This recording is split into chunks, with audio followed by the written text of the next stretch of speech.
UKలో 1 year masters. No IELTS required up to 5 years visa. High visa success rate. Tirumala laddu కల్తీ వ్యవహారంపై supreme court కీలక ఆదేశాలు ఇచ్చింది. స్వతంత్ర దర్యాప్తుకు గ్రీన్ సిగ్నల్ ఇచ్చింది. అంతేకాదు 5 సభ్యులతో స్వతంత్ర టీం ఏర్పాటు చేయాలని ఆదేశించింది. ఆ టీంలో కేంద్రం తరపున 2, రాష్ట్రం నుంచి 2, FSSAI ఒక అధికారి ఉండనున్నారు. తిరుమల లడ్డూలు జంతువుల కొవ్వు వాడారన్న వివాదంపై సుప్రీంకోర్టులో వాదోపవాదనలు జరిగాయి.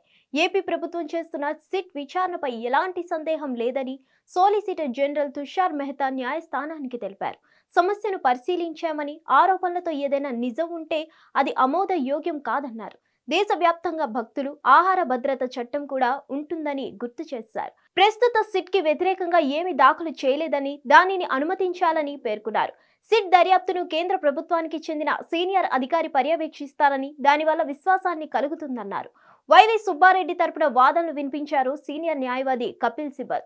నెయ్యి కల్తీ మీ సమయంలో జరిగిందన్నారు. నెయ్యి కల్తీ జరిగితే లోపలికి ట్యాంకర్లను ఎందుకు అనుమతించారని ఎదురు దాడి మొదలుపెట్టారు. చివరకు ఇరు వర్గాల వాదనలు విన్న న్యాయస్థానం స్వతంత్ర దర్యాప్తు జరిపితే మంచిదన్న అభిప్రాయానికి వచ్చింది. అందుకోసం ఇప్పుడు ఈ కేసు దర్యాప్తు చేస్తున్న కొత్త సిట్లో 2 CBI అధికారులు ఉంటారు. ఇది కాకుండా బృందంలో రాష్ట్ర పోలీసు నుండి 2 వ్యక్తులు, FSSAI నుండి 1 అధికారి ఉంటారు.